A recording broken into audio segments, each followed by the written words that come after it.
Llegué al hospital gritando de dolor, con sospecha de cáncer en etapa avanzada. Llamé a mis hijos y nueras, y fui ignorada.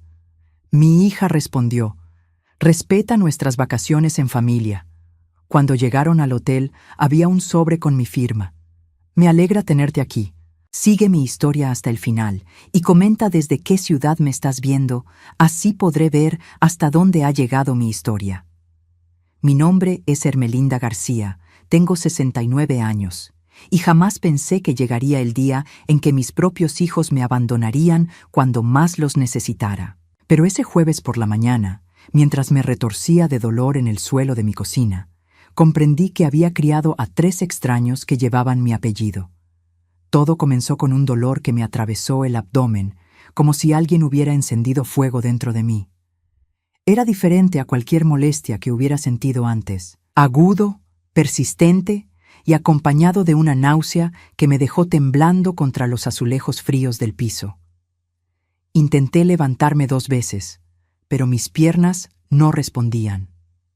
El miedo se apoderó de mí de una manera que no había experimentado desde que perdí a mi esposo hace 10 años. Con manos temblorosas, logré alcanzar mi teléfono. Mi primer instinto fue llamar a Kiara, mi única hija, la misma a quien había criado con tanto amor y sacrificio.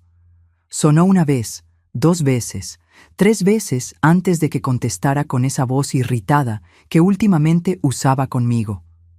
«¿Qué pasa ahora, mamá? Estamos preparando el equipaje para el viaje. Kiara, necesito que vengas. Algo está mal, muy mal. Estoy en el suelo y no puedo levantarme. El dolor es insoportable». Hubo una pausa que me dolió más que el malestar físico.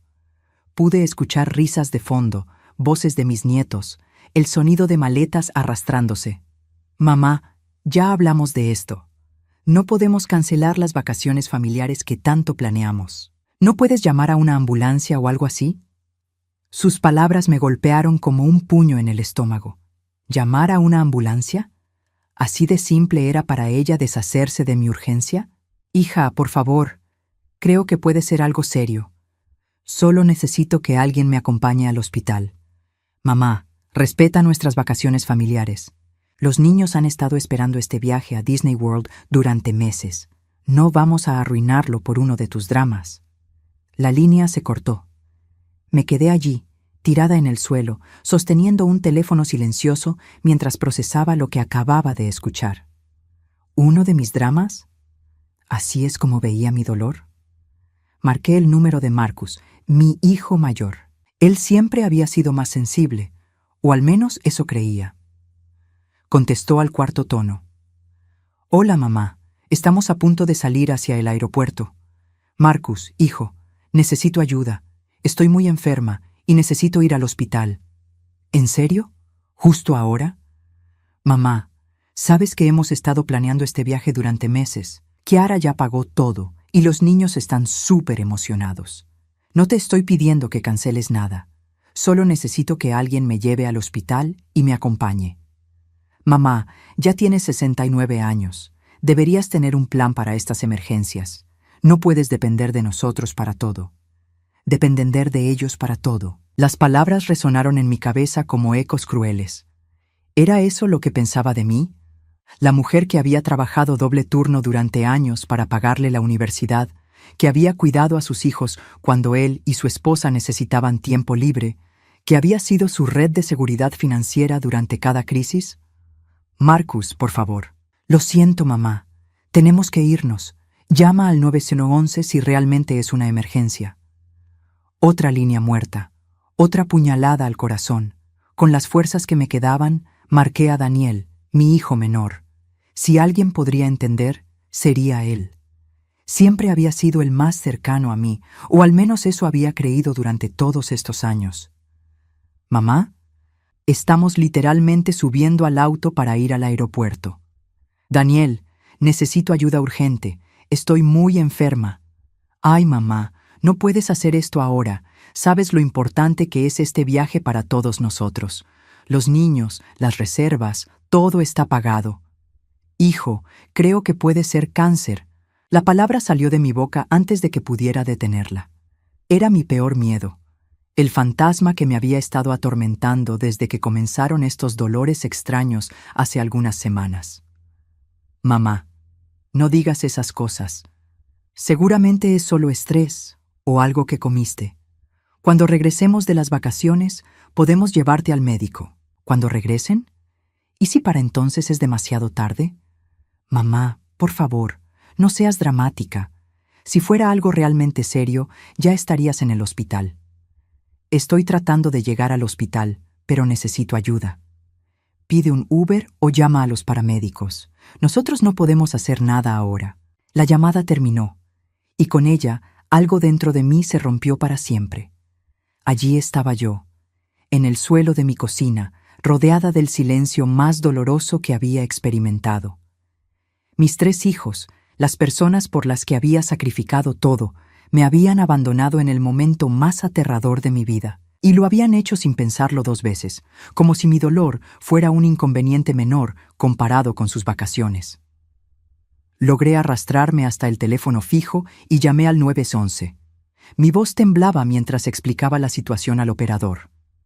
20 minutos después, los paramédicos llegaron a mi casa. Eran 2 jóvenes amables que me trataron con más compasión en esos primeros minutos que mis propios hijos en toda la conversación.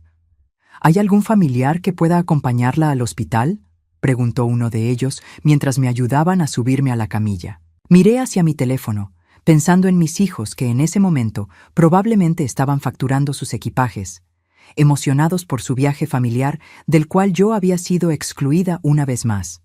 No, murmuré. No hay nadie. Mientras la ambulancia se dirigía al hospital, yo observaba las luces de la ciudad pasar por la ventana pequeña. Me pregunté cuándo exactamente había dejado de ser una madre querida para convertirme en una carga. Cuándo mis necesidades se habían vuelto tan insignificantes para ellos. En el hospital me hicieron una serie de exámenes. Los médicos mencionaron palabras que me helaron la sangre: masa sospechosa, análisis adicionales, posible malignidad. Cada término médico era como una sentencia, y yo estaba allí sola para recibirla. Esa noche, acostada en la cama del hospital, tomé una decisión que cambiaría todo. Si mis hijos podían ser tan indiferentes a mi sufrimiento, entonces era hora de que yo también fuera indiferente a lo que ellos esperaban de mí. Los siguientes 3 días en el hospital fueron una montaña rusa emocional que me cambió para siempre. El viernes por la mañana, la doctora Morrison entró a mi habitación con una sonrisa que no logré descifrar. Era una mujer de mediana edad, con ojos gentiles que me recordaban a mi hermana fallecida. «Señora García, tengo buenas noticias», dijo mientras se sentaba en la silla junto a mi cama. Los resultados de la biopsia y todos los estudios indican que la masa que encontramos es benigna. No es cáncer. El alivio me golpeó como una ola gigante. Las lágrimas comenzaron a rodar por mis mejillas antes de que pudiera detenerlas. Durante 3 días había vivido con el terror de que mi tiempo se estaba agotando, de que moriría sola porque mis hijos estaban disfrutando de sus vacaciones familiares. «¿Entonces estoy bien?», pregunté con voz quebrada. «Está bien, pero necesitará cirugía menor para remover la masa y algunos cambios en su dieta y estilo de vida. Nada que ponga en riesgo su vida», explicó la doctora con paciencia. «¿Hay algún familiar que pueda ayudarla durante la recuperación?». Esa pregunta me devolvió a la realidad de mi situación. Mis hijos seguían en Disney World, publicando fotos felices en redes sociales, mientras yo había pasado 3 días creyendo que podría morir. «No hay nadie disponible ahora mismo», respondí, sintiendo cómo las palabras me quemaban la garganta. Durante esos días en el hospital, había tenido mucho tiempo para pensar. Revisé mi relación con mis hijos como si estuviera hojeando un álbum de fotos, pero esta vez viendo cosas que antes había ignorado. Cada memoria tomaba un significado diferente bajo esta nueva luz de abandono. Recordé cuando Kiara me pidió que hipotecara mi casa para ayudarla con el enganche de la suya. «Es solo temporal, mamá. Te vamos a pagar en 6 meses». Eso fue hace 4 años. Recordé cuando Marcus perdió su trabajo y le presté dinero para mantener a su familia durante 8 meses. Nunca me devolvió un centavo, pero ahora tenía suficiente dinero para vacaciones familiares costosas. Recordé cuando Daniel quería abrir su propio negocio y yo liquidé mi cuenta de retiro para darle el capital inicial. El negocio fracasó, mi dinero se perdió, pero de alguna manera él había conseguido financiar este viaje familiar. El patrón era claro como el agua. Yo siempre estaba disponible cuando me necesitaban, pero ellos nunca estaban disponibles cuando yo los necesitaba. El sábado por la tarde, mi teléfono sonó. Era Kiara. Hola mamá, ¿cómo estás? Disculpa que no hayamos podido hablar, pero hemos estado súper ocupados con todas las actividades. Su voz sonaba alegre, despreocupada. No había ni una pizca de culpa o remordimiento. Estoy en el hospital, Kiara. ¿En serio? ¿Por qué no nos dijiste? La pregunta me dejó sin palabras. ¿Por qué no les dije? Les había rogado que me ayudaran, que me acompañaran, que cancelaran sus planes por mí. Te lo dije el jueves, cuando les rogué a los 3 que me ayudaran. Ay, mamá, pensamos que estabas exagerando como siempre. ¿Es algo serio? Como siempre. Esas 2 palabras me dolieron más que todos los procedimientos médicos juntos. ¿Cuándo había comenzado mi dolor a ser visto como exageración? Pensaron que tenía cáncer. Por suerte era benigno. Hubo un silencio breve del otro lado de la línea. Bueno, qué bueno que no era nada grave. Oye, mamá, ¿podrías transferirme 500? Los niños quieren comprar unas camisetas de Mickey Mouse súper caras y se nos acabó el presupuesto para souvenirs. Me quedé helada. Acababa de decirle que había estado en el hospital creyendo que tenía cáncer, y su respuesta era pedirme dinero para camisetas. ¿En serio, Kiara? ¿En serio qué? Son solo $500, mamá. Sabes que te los devolvemos. Nunca me habían devuelto nada, ni una vez en todos estos años. No. ¿Cómo que no? No te voy a dar dinero para camisetas mientras estoy en el hospital recuperándome sola. Ay, mamá, no seas dramática. Ya dijiste que estás bien. Además, nosotros no pudimos haber sabido que era serio. Les dije que creía que era cáncer. Sí, pero siempre dices cosas así. ¿Recuerdas cuando dijiste que te estaba dando un infarto y solo era acidez? Era cierto. Había ido a emergencias una vez por un dolor en el pecho que resultó ser acidez. Pero eso había sido hace 5 años, y desde entonces había aprendido a distinguir entre molestias menores y problemas serios. Esta vez era diferente, Kiara. Bueno, como sea, ¿me vas a transferir el dinero o no? No. Eres increíble, mamá. Siempre hay que rogarte para todo. La línea se cortó. Rogarle. Según mi hija, tenían que rogarme para todo, cuando la realidad era que yo había dicho que sí a cada petición durante décadas. Esa noche, una enfermera llamada Patricia se sentó conmigo durante su descanso. Era una mujer afroamericana de mi edad que tenía una sonrisa cálida y ojos sabios. ¿No ha venido nadie a visitarla?, preguntó mientras revisaba mis signos vitales. Mis hijos están de vacaciones, respondí, tratando de que mi voz sonara neutral. Patricia me miró con una expresión que no pude interpretar. Cariño, ¿puedo hablarle con honestidad? Asentí. En mis 30 años trabajando aquí he visto muchas familias.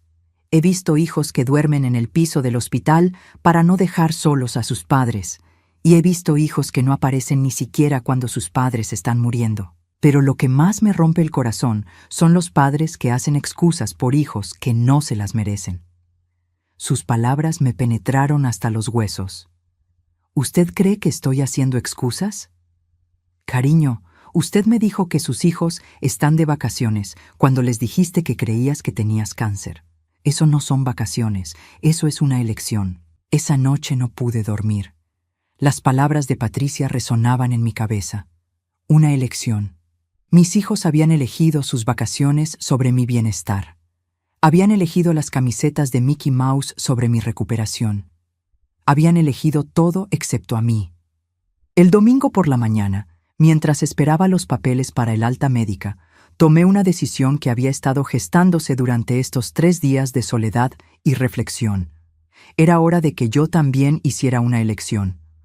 Regresé a mi casa el lunes por la tarde con una claridad mental que no había tenido en años. Los 4 días en el hospital habían sido como una revelación, una epifanía dolorosa pero necesaria.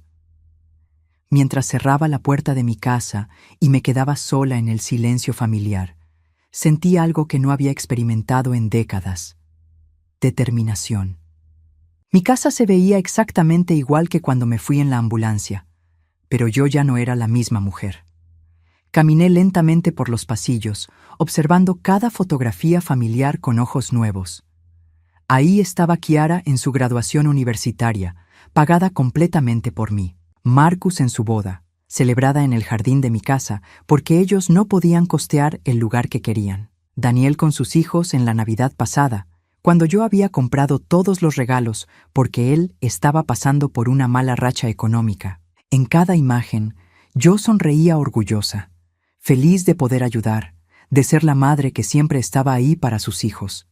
Pero ahora, mirando esas mismas fotos, solo podía ver el patrón que había estado negando durante tanto tiempo. Yo daba, ellos tomaban. Yo estaba disponible, ellos estaban ocupados. Yo sacrificaba, ellos se beneficiaban. Me senté en mi sofá favorito, el mismo donde había pasado incontables noches esperando llamadas de mis hijos que nunca llegaban a menos que necesitaran algo.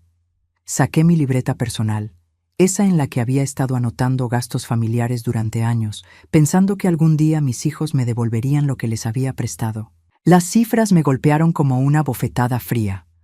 En los últimos 10 años, había gastado más de 180,000 en mis hijos y sus familias. La hipoteca de Kiara, $45,000. Los préstamos a Marcus durante su desempleo, $32,000. El negocio fallido de Daniel, $38,000. Y luego estaban todos los pequeños préstamos, reparaciones de auto, facturas médicas, gastos escolares de los nietos, vacaciones familiares de las que yo siempre había sido excluida, pero que siempre había financiado parcialmente. Nunca, ni una sola vez, me habían devuelto un centavo. Esa noche llamé a mi abogado, Robert Martínez. Habíamos trabajado juntos cuando mi esposo murió, y él había redactado mi testamento original. Era un hombre mayor, con esa paciencia que viene de haber visto todo tipo de dramas familiares. Ermelinda, qué gusto escucharla. ¿Cómo está? Estoy bien, Robert. Necesito hacer algunos cambios importantes en mi testamento. Por supuesto. ¿Qué tipo de cambios? Respiré profundo antes de responder. Quiero remover completamente a mis hijos como beneficiarios. Hubo un silencio del otro lado de la línea. Ermelinda, esa es una decisión muy significativa. ¿Estás segura de que quiere hacer esto? Nunca he estado más segura de algo en mi vida. ¿Puedo preguntarle qué la motivó a tomar esta decisión? Le conté sobre los últimos días, sobre el abandono en el hospital, sobre la llamada de Kiara pidiendo dinero para camisetas mientras yo me recuperaba sola. Le hablé sobre años de ser vista solo como una fuente de dinero, nunca como una madre que merecía amor y respeto. Robert escuchó en silencio. Al final, suspiró profundamente. Ermelinda, en mis 40 años practicando leyes familiares, he visto este tipo de situaciones más veces de las que me gustaría admitir. ¿A quién le gustaría dejar sus bienes? Quiero investigar organizaciones benéficas que ayuden a ancianos abandonados por sus familias. También a refugios de mujeres y programas de educación para niños de bajos recursos. Muy bien. ¿Y quiere que sus hijos sepan sobre estos cambios? Sí, pero no todavía.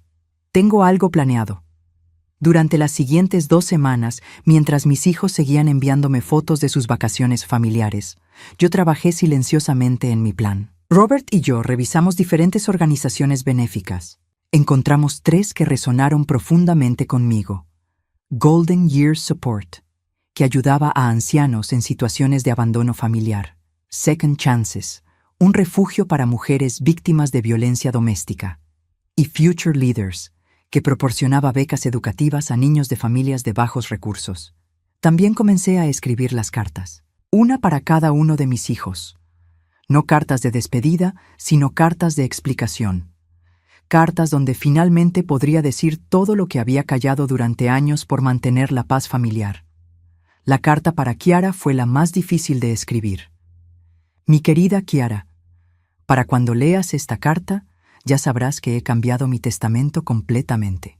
Quiero que entiendas que esta decisión no nace del enojo, sino de la claridad que viene cuando una madre finalmente se da cuenta de que ha confundido el amor con la complacencia.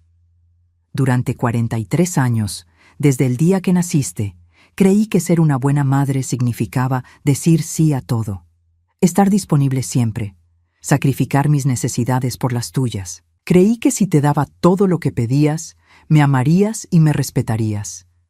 Me equivoqué. El día que estuve en el hospital, creyendo que podría morir, te rogué que vinieras. Tu respuesta fue que respetara tus vacaciones familiares. En ese momento entendí que para ti, yo no soy tu madre, soy tu banco personal. Revisé mis registros financieros. En los últimos 10 años he invertido $180,000 en ustedes tres. No invertido, regalado, porque nunca esperé nada a cambio excepto amor y respeto. No recibí ninguno de los dos. Esta casa, mis ahorros, todo lo que trabajé para construir, irá a organizaciones que ayudan a personas que realmente lo necesitan y lo aprecian. No es venganza, hija, es justicia. La carta para Marcus fue igual de directa, recordándole cada vez que había estado ahí para él, pero él nunca había estado ahí para mí. La carta para Daniel fue quizás la más triste, porque él había sido mi bebé, el que más cerca había estado de mi corazón, y también el que más profundamente me había decepcionado. Pero escribir esas cartas no me dio satisfacción, me dio paz. Finalmente estaba siendo honesta, finalmente estaba poniendo límites, finalmente me estaba eligiendo a mí misma. El viernes de esa segunda semana, Robert vino a mi casa con los documentos finalizados. Mi Nuevo Testamento era claro y contundente.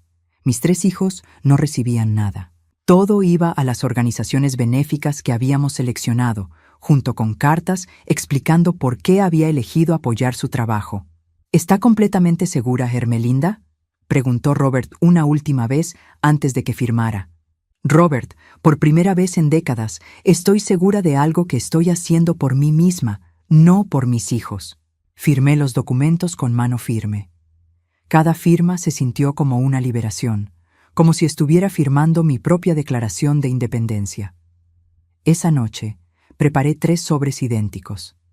Cada uno contenía la carta personal que había escrito para cada hijo, junto con una copia certificada del Nuevo Testamento. En la parte exterior de cada sobre, escribí con mi mejor caligrafía: para ser abierto inmediatamente. Asunto urgente familiar. El plan era simple pero efectivo. Sabía que mis hijos regresarían de sus vacaciones el domingo. También sabía que tenían planes de quedarse una noche extra en Miami antes de volver a sus respectivas casas el lunes.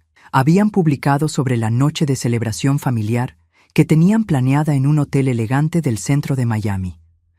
El sábado por la mañana contraté un servicio de mensajería especializado para hacer entregas importantes. Le di al mensajero la dirección del hotel en Miami e instrucciones específicas.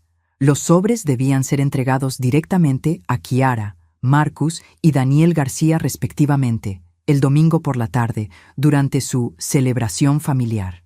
Mientras el mensajero se iba con los sobres que cambiarían todo, me senté en mi jardín con una taza de té. Por primera vez en años, me sentí realmente en paz. No estaba esperando una llamada de mis hijos pidiendo dinero. No estaba preocupándome por sus problemas. No estaba planeando cómo ayudarlos con su próxima crisis. Estaba simplemente siendo yo misma, y se sentía maravilloso. El domingo por la tarde, mientras yo estaba en mi jardín regando mis rosas, mis 3 hijos estaban a 500 millas de distancia, en el elegante lobby del Hotel Intercontinental en Miami, recibiendo la sorpresa de sus vidas.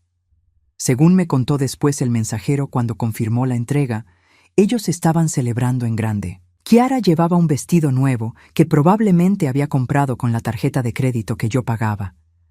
Marcus tenía una cerveza en la mano y se reía de algo que Daniel había dicho. Los nietos corrían por el lobby mientras sus padres planeaban dónde cenar esa noche para cerrar sus perfectas vacaciones familiares. El mensajero se acercó a ellos con los 3 sobres en una bandeja elegante. Señorita Kiara García, señor Marcus García y señor Daniel García. Los 3 asintieron, extrañados. No esperaban correspondencia.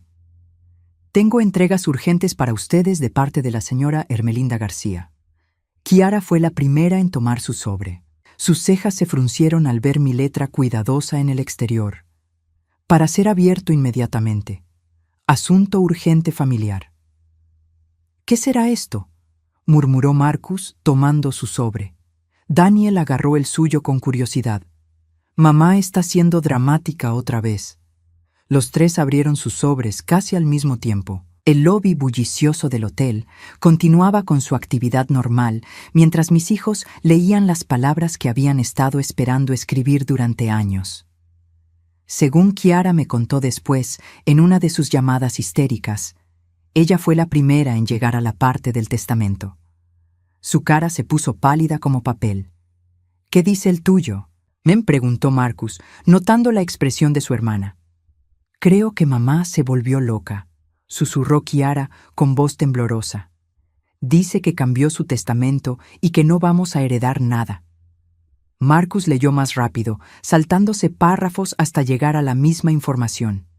Daniel, siempre el más lento para procesar las malas noticias, seguía leyendo línea por línea. Esto tiene que ser una broma, dijo Marcus, pero su voz no sonaba convincente. Conocía mi letra, conocía mi manera de expresarme. Sabía que era real. Daniel finalmente terminó de leer y se sentó pesadamente en uno de los sofás del lobby. Su esposa se acercó, preocupada por su expresión. ¿Qué pasa, amor? Mi mamá nos desheredó, dijo Daniel con voz plana. Todo su dinero va para caridades. La noticia se extendió rápidamente a las esposas. La nuera de Marcus, Jennifer, siempre la más práctica del grupo, fue la primera en reaccionar. ¿Puede hacer eso legalmente? Por supuesto que puede, respondió Kiara con amargura. Es su dinero. Pero la casa, dijo la esposa de Daniel, esa casa vale más de $400,000. Ustedes contaban con eso. Ahí estaba la verdad desnuda. Ellos habían estado contando con mi muerte para resolver sus problemas financieros.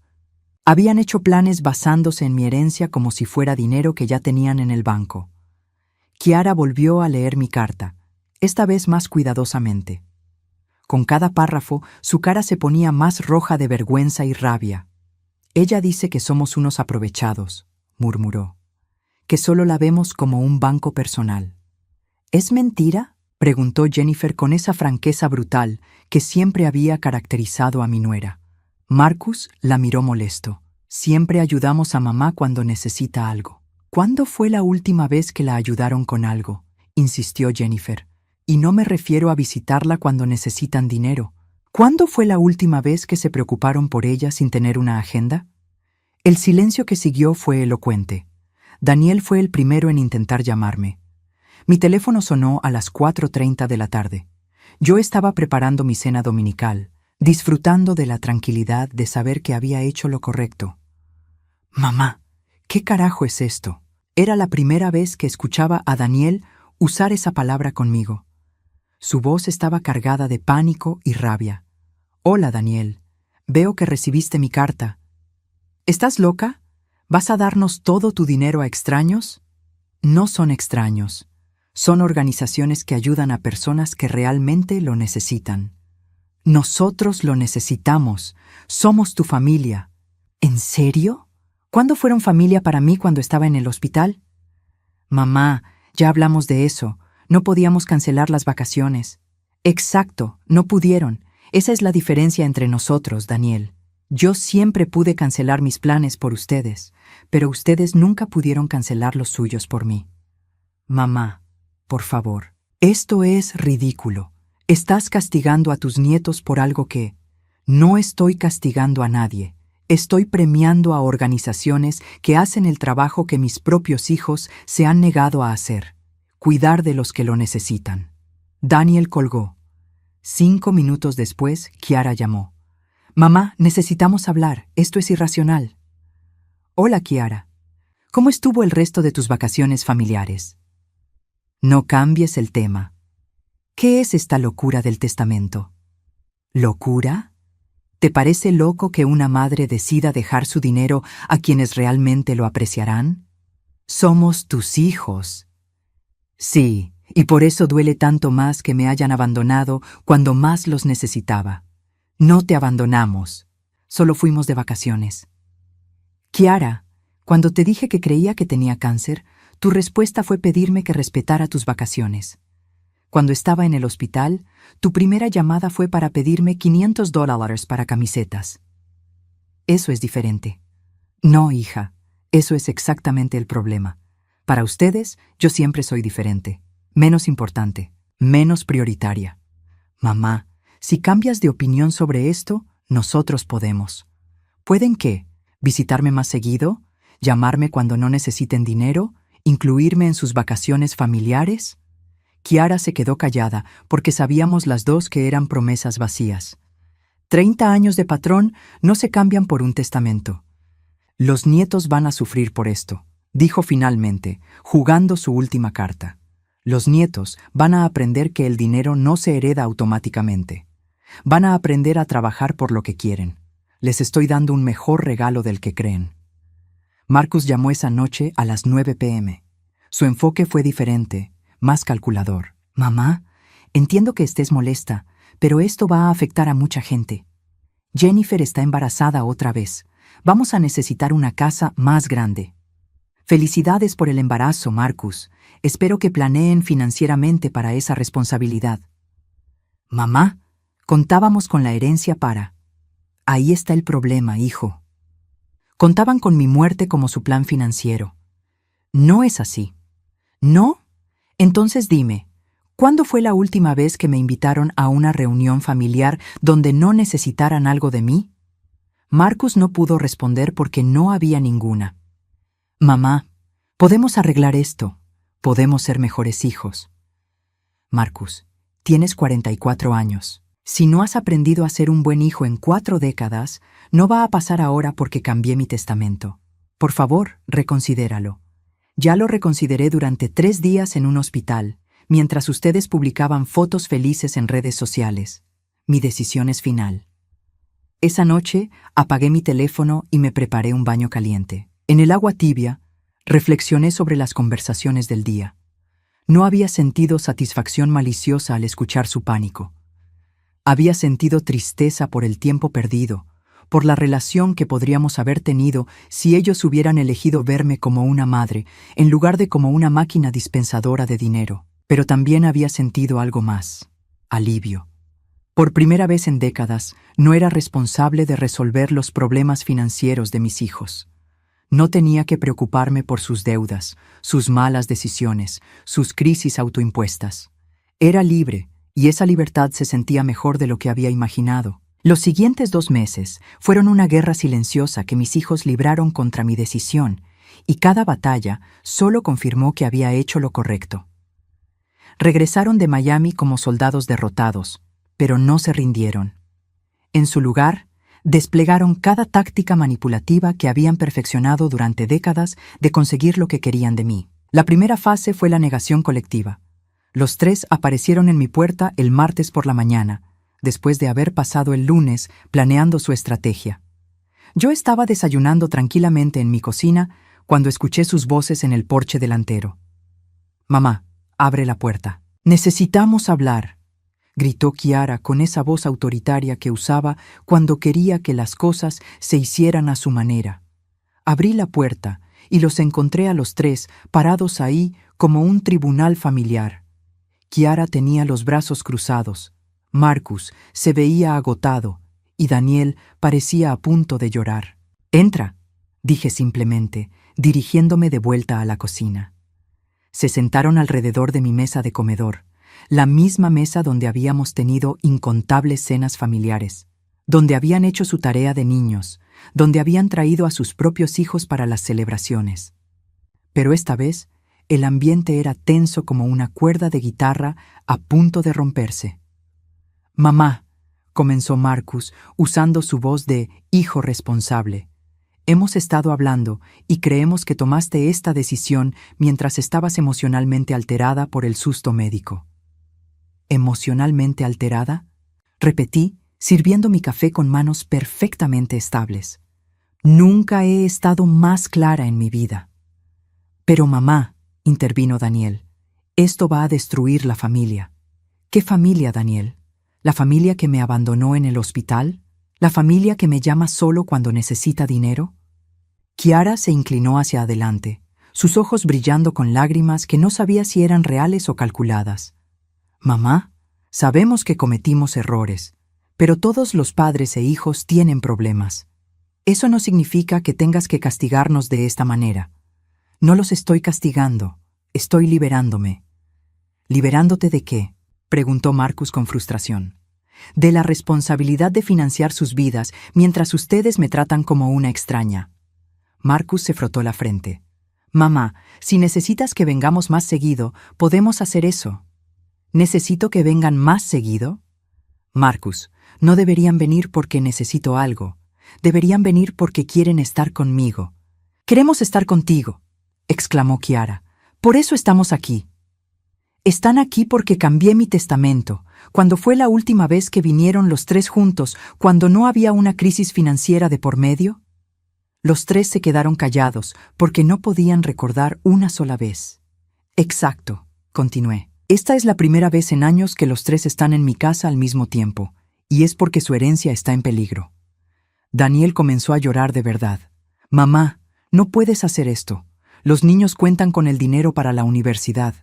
Los niños pueden conseguir becas, préstamos estudiantiles, trabajos de medio tiempo, como hice yo, como hicieron millones de personas que no tuvieron padres ricos. «¡Pero tú no eres rica!», gritó Kiara, perdiendo la compostura. «Eres una jubilada normal. No tienes tanto dinero como para estar regalándolo a extraños». Tengo suficiente como para haber financiado sus vidas durante décadas sin que ninguno de ustedes se preguntara cómo lo estaba logrando. Marcus se puso de pie. Está bien, mamá. Si esto es lo que quieres, está bien. Pero no vengas llorando cuando estés sola en un hogar de ancianos, porque no hay nadie que se preocupe por ti. Sus palabras fueron como una bofetada, pero no me sorprendieron. Marcus siempre había sido cruel cuando no conseguía lo que quería. Marcus, yo ya estoy sola. He estado sola durante años mientras ustedes vivían sus vidas perfectas con mi dinero. Se fueron esa mañana sin despedirse, pero sabía que volverían. Y tenía razón. La segunda fase fue la manipulación emocional a través de terceros. Durante las siguientes semanas recibí llamadas de personas que no había escuchado en años. Mi cuñada Rosa me llamó un jueves por la tarde. Hermelinda, escuché sobre la situación con los niños. ¿No crees que estás siendo un poco dura? ¿Dura? Rosa, cuando tu esposo tuvo su ataque cardíaco el año pasado, ¿tus hijos te abandonaron en el hospital para irse de vacaciones? Bueno, no, pero... Entonces no compares situaciones. La tía de mi difunto esposo, Carmen, también llamó. Hermelinda, mi amor, los niños están muy preocupados por ti. Dicen que no has estado actuando como tú misma. Carmen, ¿cómo saben cómo actúo yo normalmente? Ninguno de ellos me visita a menos que necesite algo. Pero familia es familia, querida. ¿Te abandonó tu familia cuando tuviste cáncer hace 5 años? No. Entonces entiendes la diferencia. Incluso mi vecina Margaret, quien claramente había sido reclutada por Kiara, intentó intervenir. Hermelinda, Kiara vino a hablar conmigo. Está muy preocupada por ti. ¿Preocupada por mí o por su herencia? Margaret se puso incómoda. Bueno, ella menciona que tienes mucho dinero para estar dándolo a extraños. Ah, entonces sí es por la herencia. La tercera fase fue la más patética, los intentos de soborno emocional. Kiara comenzó a traer a mis nietos sin aviso previo. Abuela, mami dice que ya no nos quieres, me dijo mi nieta de 8 años, con lágrimas en los ojos. Mi corazón se rompió, pero sabía exactamente lo que Kiara estaba haciendo. Cariño, yo los amo muchísimo. Lo que pasó es entre tu mami y yo. Pero es cierto que no nos vas a dejar dinero cuando te mueras. Una niña de 8 años no hace esa pregunta sola. Kiara se la había puesto en la boca. Sweetheart, el dinero no es lo que hace que las familias se amen. Pero mami dice que sin dinero no podré ir a la universidad. Llamé a Kiara esa noche, furiosa. ¿Cómo te atreves a usar a los niños de esta manera? No sé de qué hablas. Sabes exactamente de qué hablo. Esa niña no se pregunta sola sobre herencias. Los niños escuchan cosas, mamá. Los niños escuchan lo que los adultos les dicen. Si vuelves a manipular a mis nietos para que me chantajeen emocionalmente, no los volverás a traer a mi casa. ¿Me estás prohibiendo traer a tus nietos? Te estoy prohibiendo usarlos como armas emocionales. Marcus probó una táctica diferente. Vino solo un sábado por la mañana, con flores y una expresión contrita. Mamá, he estado pensando mucho sobre lo que dijiste. Sí, tienes razón. Hemos sido egoístas, pero dame una oportunidad de probarte que puedo cambiar. ¿Cómo? Voy a venir todos los domingos. Vamos a almorzar juntos, sin hablar de dinero. Marcus, no necesito que me visites por obligación. No es por obligación. Es porque me di cuenta de que he sido un mal hijo. Lo intentó durante 3 domingos. Las primeras 2 visitas fueron tensas pero tolerables. La tercera vez no pudo evitarse. Mamá, Jennifer está teniendo complicaciones con el embarazo. Va a necesitar reposo y no podemos pagar los gastos médicos. Ahí estaba. 3 semanas de comportamiento forzado antes de volver a pedirme dinero. Marcus, ¿viniste hoy a visitarme o a pedirme dinero? Vine a visitarte, pero esto es una emergencia. Siempre hay una emergencia. Siempre hay una razón por la cual necesitas mi dinero. Pero esta vez es diferente. No, hijo, esta vez eres tú quien es diferente. O más bien, eres exactamente el mismo. Daniel intentó la táctica de la culpa religiosa. Mamá, he estado orando sobre esto, y siento que Dios no aprobaría que abandones a tu familia. Daniel, ¿cuándo fue la última vez que fuiste a misa? Eso no importa. Importa cuando usas a Dios para manipularme. ¿Crees que Dios aprueba que abandonen a su madre en un hospital? Para octubre, las visitas se volvieron menos frecuentes. Los intentos de manipulación se volvieron más desesperados, pero menos creativos. Recibía mensajes de texto ocasionales, llamadas breves, pero podía sentir que se estaban dando por vencidos. Una noche, mientras estaba leyendo en mi sofá, se me ocurrió algo que me hizo sonreír por primera vez en meses. Mis hijos habían pasado más tiempo conmigo en estos 2 meses, tratando de cambiar mi mente sobre el testamento que en los 2 años anteriores combinados. Era irónico y triste, pero también revelador. Solo cuando pensaron que podrían perder mi dinero, decidieron que querían una relación conmigo. Eso me dijo todo lo que necesitaba saber sobre lo que realmente significaba para ellos. Me acosté esa noche más convencida que nunca de que había tomado la decisión correcta. 5 años después de aquel día en el hospital que cambió todo, estoy sentada en mi jardín observando las rosas que planté el año pasado. Están floreciendo magníficamente, como yo. A los 74 años, nunca había sido tan feliz ni me había sentido tan libre. La transformación no fue inmediata. Los primeros meses después de mantener mi decisión sobre el testamento fueron difíciles. Había momentos de silencio en mi casa que se sentían pesados, no pacíficos. Había noches cuando me preguntaba si había sido demasiado dura, si había sacrificado la posibilidad de reconciliación por orgullo. Pero entonces recordaba esa sensación de estar sola en el hospital, de rogar por ayuda y ser rechazada por vacaciones familiares, y sabía que no había tenido opción. Había elegido mi dignidad sobre su conveniencia, y esa había sido la decisión correcta. Los primeros meses después de su intensa campaña para cambiar mi mente, mis hijos gradualmente se alejaron. Las llamadas se volvieron menos frecuentes, las visitas prácticamente cesaron. Para diciembre de ese primer año, había aceptado que probablemente pasaría las fiestas sola por primera vez en décadas. Pero no fue así. Margaret, mi vecina, me invitó a pasar Nochebuena con su familia. Al principio dudé. No quería ser una carga o una invitada de caridad, pero Margaret insistió. Hermelinda, mi familia te adora, y francamente, necesitamos a alguien que sepa hacer verdaderos tamales. Esa Nochebuena, sentada alrededor de la mesa de Margaret, riéndome con sus hijos y nietos, me di cuenta de algo profundo. Había estado tan ocupada tratando de comprar el amor de mi propia familia, que me había perdido la oportunidad de encontrar verdaderas conexiones con otras personas. Fue Margaret quien me sugirió unirme al grupo de jardinería de la comunidad. Necesitas salir más, hacer amigos que no estén relacionados contigo por obligación familiar.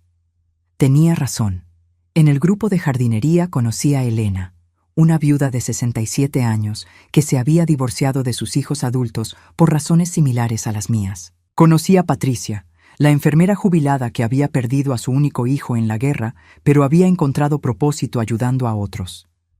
Conocí a Carmen, quien había criado sola a 5 hijos y ahora vivía felizmente independiente después de que todos se mudaran y formaran sus propias familias saludables. Por primera vez en mi vida adulta, tenía amigas verdaderas. No obligaciones familiares, no personas que me visitaban porque necesitaban algo. Mujeres que me buscaban porque disfrutaban mi compañía, que me llamaban para contarme un chisme o invitarme a almorzar, que se preocupaban por mi bienestar sin agenda oculta. El segundo año después de mi decisión, comencé a viajar. Había querido ver el Gran Cañón toda mi vida, pero siempre había usado mi dinero de vacaciones para ayudar a mis hijos con sus crisis. Elena y yo planeamos un viaje en autobús para ver los parques nacionales del oeste. Fue mágico. Por primera vez en décadas, gasté dinero en mí misma sin sentir culpa. Compré souvenirs innecesarios, comí en restaurantes caros, me hospedé en hoteles bonitos. Cada dólar gastado en mi propia felicidad se sentía como una pequeña victoria contra años de abnegación. Durante ese viaje, Elena y yo hablamos mucho sobre nuestras familias. Ella me contó cómo sus hijos habían reaccionado cuando estableció límites similares. Al principio fue horrible, me confesó mientras observábamos el atardecer sobre el Gran Cañón. Pensé que había perdido a mis hijos para siempre, pero después de 2 años, mi hija menor comenzó a llamarme. No para pedir dinero, sino solo para hablar. Ahora tenemos una relación real por primera vez en su vida adulta. ¿Crees que mis hijos alguna vez entenderán?, le pregunté. Algunos lo harán, otros no. Pero Hermelinda, lo importante es que tú ya entendiste. Para el 3er año, había establecido una rutina que me llenaba de propósito. 3 mañanas a la semana trabajaba como voluntaria en Golden Years Support, una de las organizaciones que heredaría mi dinero. Ayudaba a otros ancianos que habían sido abandonados por sus familias, y cada historia que escuchaba me confirmaba que no estaba sola en mi experiencia. Conocí a Robert, de 78 años, cuyos hijos no lo habían visitado en 3 años, pero lo llamaban cada mes preguntando sobre su testamento. Conocí a María, de 81 años, quien había trabajado 2 empleos durante décadas para darles a sus hijos una buena educación, solo para que la pusieran en un hogar de ancianos y vendieran su casa sin consultarle. Trabajar con estas personas no me hizo sentir amargada, sino agradecida. Agradecida de haber tenido el valor de cambiar mi situación antes de que fuera demasiado tarde. Fue durante mi 4.º año de libertad que Daniel me llamó. No había hablado con ninguno de mis hijos en más de 18 meses. Mamá, su voz sonaba diferente, más madura, más reflexiva. ¿Podemos hablar? Por supuesto. ¿Puedo ir a visitarte? Sin agenda, sin hablar del testamento. Solo quiero verte. Dudé. Después de tantos años de manipulación, era difícil creer que sus motivos fueran puros. Daniel, ¿por qué ahora? Porque mi hijo menor me preguntó por qué nunca habla de su abuela, y me di cuenta de que no tenía una buena respuesta. Vino el siguiente sábado. Se veía mayor, más cansado, pero también más humilde. Nos sentamos en mi jardín, el mismo jardín donde había planeado mi libertad años atrás. Mamá, he estado en terapia, comenzó. Al principio fui porque Jennifer me dijo que tenía que lidiar con mis problemas de ira después de lo del testamento. Pero terminé hablando mucho sobre ti, sobre nuestra relación. Escuché sin interrumpir. El terapeuta me ayudó a ver cosas que nunca había reconocido, como el hecho de que yo nunca te llamaba a menos que necesitara algo, como el hecho de que daba por sentado que siempre estarías ahí para rescatarme de mis errores. Sus ojos se llenaron de lágrimas genuinas. Mamá, abandonarte en el hospital fue imperdonable. Lo sé ahora. Daniel, no, déjame terminar. No estoy aquí para pedirte que cambies el testamento. Honestamente, después de estos años, entiendo por qué hiciste lo que hiciste. Estoy aquí porque perdí a mi madre por mi propio egoísmo, y quiero saber si es demasiado tarde para encontrarla otra vez. Por primera vez en años, abracé a uno de mis hijos sin reservas mentales.